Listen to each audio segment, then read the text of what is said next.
This is the segment of the show where we take a bit of received wisdom, with scare Mm-hmm. quotes, Mm-hmm. from the internet about law school admissions or LSAT stuff, and we kick it around between the two of us, and we declare that it is a pearl or a turd. Most of the information out there is very bad. Right now, the leaderboard is 9 pearls, 40 turds, and 21 ties, and the ties are really also turds. So we're looking at a run rate here of 9 pearls for every 61 turds or ties. There's a lot of bad advice out there. So this is coming from Nebraska Law Admissions. Remember that these people are sales people. Their primary goal is to get you to apply. It says, the subject is your personal statement. Yeah. Feeling overwhelmed about the application process? Want to make sure you're putting your best foot forward? Here is the first of several pieces of advice that we hope you find helpful. Make your personal statement the best it can be. Period. They bolded that. That's like giving an Olympic runner some advice. I want you to run as fast as you possibly can. This was like 15 years ago, but my buddy Andy qualified for this kind of big deal golf tournament. He's a really good player, and I went to watch him, and his parents were out there watching him, and he managed to make an eagle on one of the holes, which an eagle is really, really good. Is that double? Eagle Is that 2 under? It's What like is a that? double birdie. Yeah, it's 2 under Yeah. par on one hole, Okay. right? It's a par 5, right. and he makes 3. Okay. Okay. And it's an eagle, and we're like walking down the next fairway, and I think it was his mom was just like, Andy, eagles are good. Why don't you make more eagles? That was I love the innocence. Like, why aren't you trying for more of that? Yeah, we are. Okay. yeah. Patty's very smart, so I think she was doing it with a tongue-in-cheek kind of, but Oh, good. Yeah. it was still pretty amusing. Okay. I can definitely see the moms though that are like doing it. Yeah. Wow, you got 2 under par on one hole? Yeah, do more of those. Yeah. Okay. That's good. Yeah. All right. Here. Okay. So now we have 5.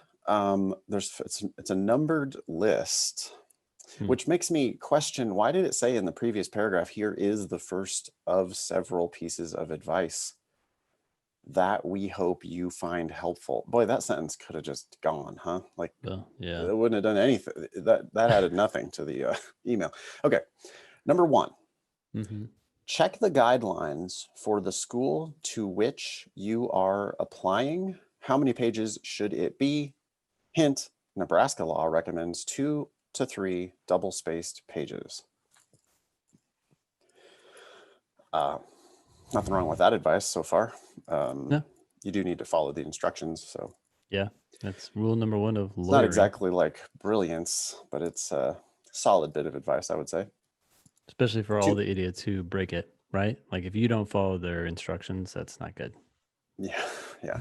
2, try to find a compelling way to begin your personal statement. Many applicants choose to talk about something unusual they've done that connects to their scholastic abilities and ambitions, or tell a story that describes how they became interested in law. Actually, it says tell a story about that describes how they became interested in law. So, and isn't that so obnoxious, Ben? Because I'm looking at it here in Google Docs, and Google Docs has highlighted the typo. Yeah. And they didn't bother to fix that before they sent it out. They probably would have caught it if their shit wouldn't have been so long, but it's just so long and wordy that then they give themselves multiple opportunities to fuck up. Anyway, it continues. A snappy beginning grabs the attention of the admissions committee right away. What do you think, Ben? Well, I don't like this second example. Tell a story about that that describes how they became interested in law. That's just going to invite people to tell origin stories, which are going to be young and naive. I still haven't seen one personal statement that talked about how they became interested in law that I thought was any good at all. I, Yep. I'm just so not interested. They all sound the same. They're not they're not interesting in the slightest. They're just, I mean, it's always, I always used to negotiate my bedtime with my parents, and they Oh said my you're going gosh. to be a good lawyer someday. I Those stood up stories for are my so friends dumb. on the recess playground. Okay. Yeah. Or the plight of the downtrodden, right? Like you encountered some poor person who was getting the shaft by their landlord or whatever, and you decided to do some research on landlord tenant law or whatever. I don't, Yeah. we don't need any of those stories. The first half of this, though, many applicants choose to talk about something unusual they've done that connects to their scholastic abilities and ambitions. Sure. I like the part of that that says something you've done. I don't like the unusual part because that's going to invite people to think like way outside the box, and you don't need to do that.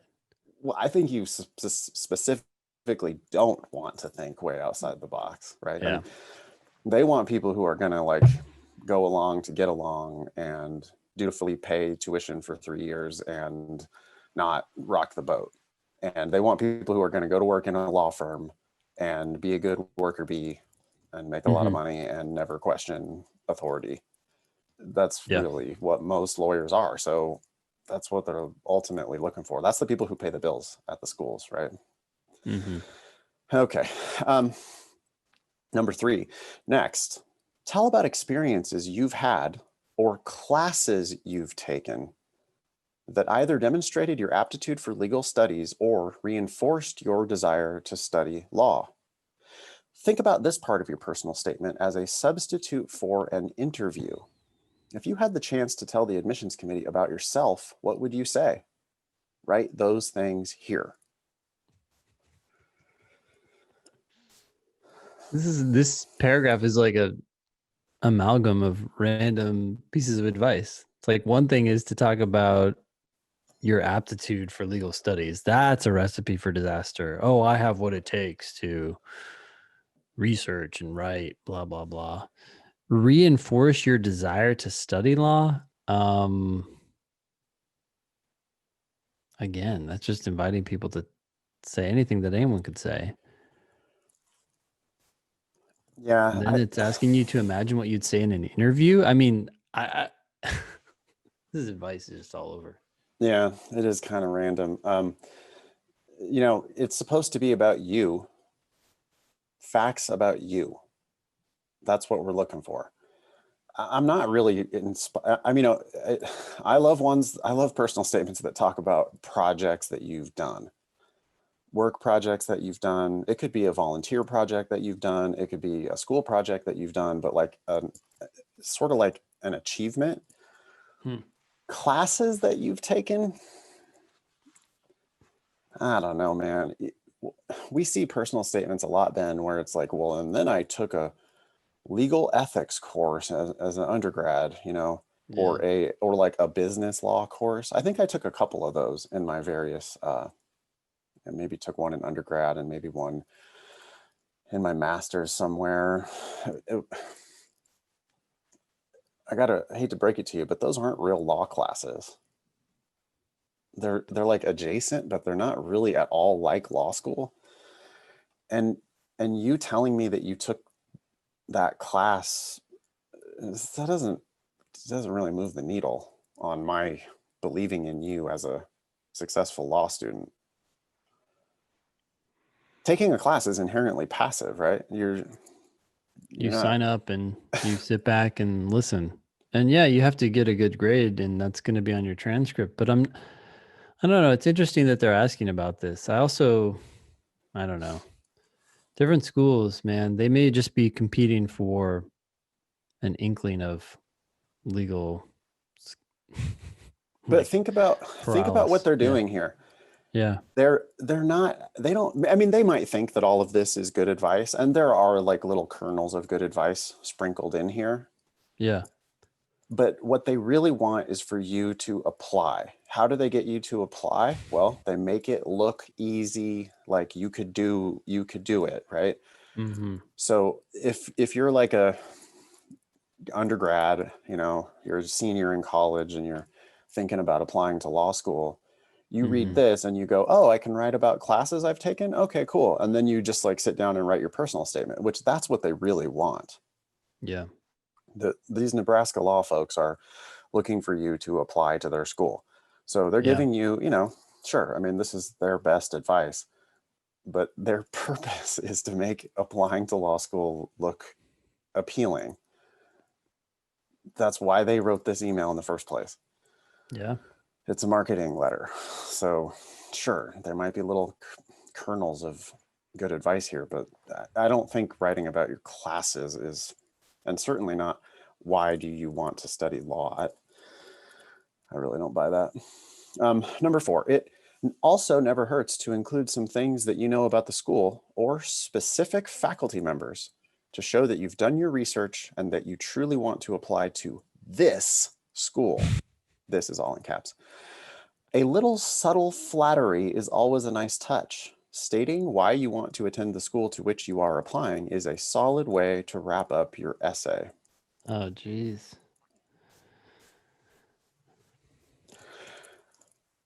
What? What's your concern, Ben?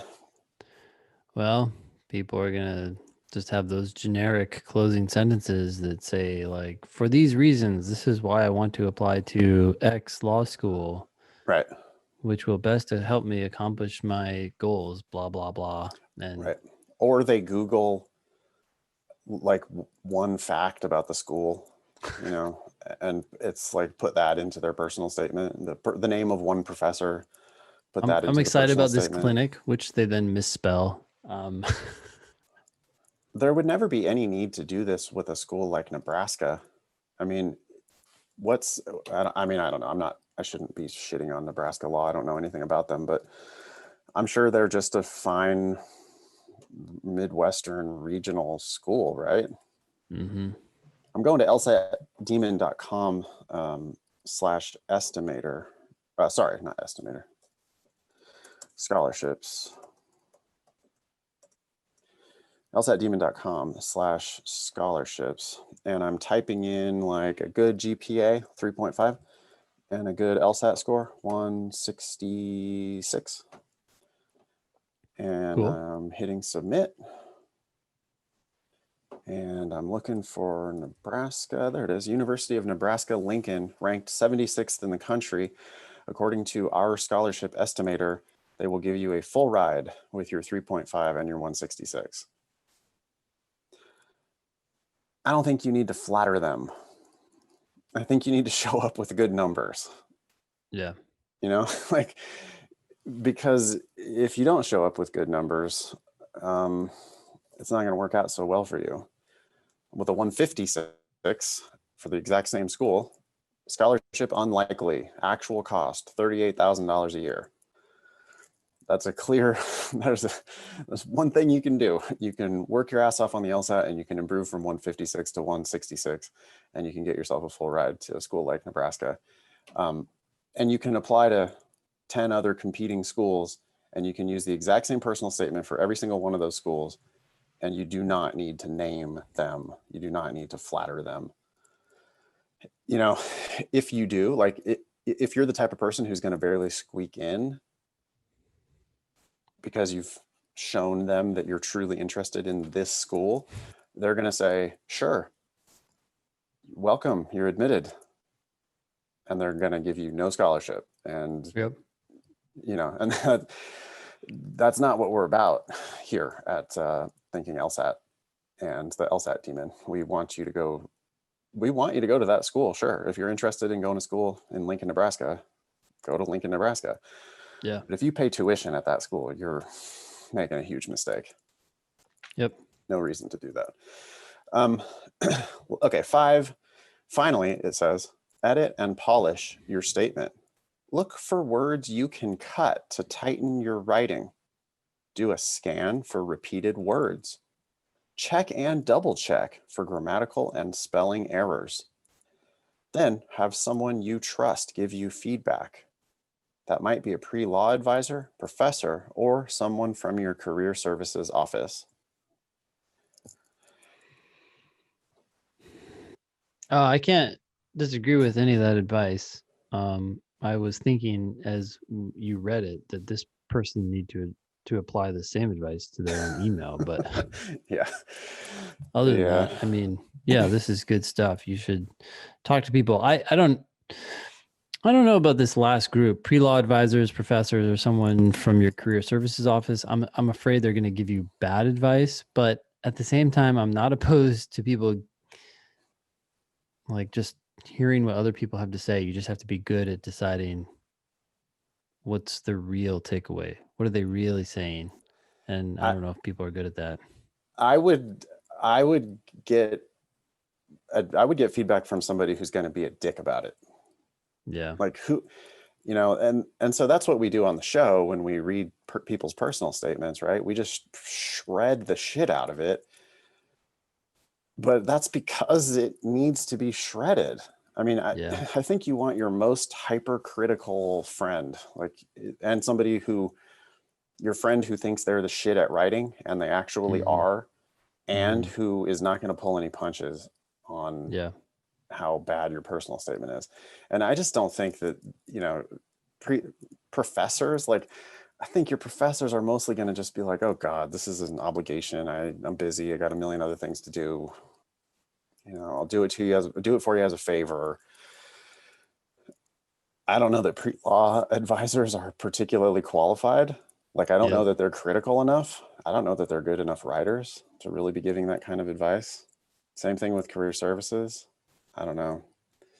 Anyway, they wrap up with your personal statement is how the admissions committee learns about who you are. Don't be afraid to give them the goods. Also, Vomit. feel free to contact me. While I cannot critique personal statements, I'm happy to help by answering questions and giving advice! Exclamation point. And this person is clearly fishing for, reach out to me, ask me some questions so I can put you on my list and make sure that you apply to our school because we need as many applications as we can get. Yep. Yeah.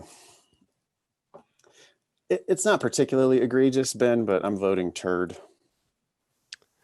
Yeah, I think turd is, yeah, I wouldn't forward this to anybody. I wouldn't say, oh, Right. oh, let me dig up this email and send it on to you. Um, I think you're This is right though. That typical marketing spam that comes from every school. Generic, yeah. boring advice that doesn't really change anything. And I imagine for these schools, and I don't know about Nebraska in particular, but most of these regional schools probably don't give a shit about your personal statement. They are Well, they just want numbers, right? Like they want to like somehow move the needle. They're getting most pressure. most applicants use the exact same personal statement for all of their schools. Yeah. I don't see the need for. I think it's about you, not them. So the whole flattery bit, taking all that, wasting time to name the school, and then what happens when LSAC fucks up and sends the wrong personal statement to the wrong school? If you only have one personal statement, you don't have the chances of sending the wrong one to the wrong school. Yeah. If certain schools have different requirements for their personal statement, like as I understand it, Berkeley really does kind of prefer a longer personal statement. Mm-hmm. If that's the case, then yeah, you might need a longer statement for that school. But I don't think you need, maybe one shorter one and one longer one, but I don't think you need ever to name a school. I can't imagine. If they do want you to talk about your ties to that school, you might, there's other places to do it on the application besides the personal statement. I think the personal statements, that's where they're supposed to learn about you, not you bullshit them about how much you want to go to their school.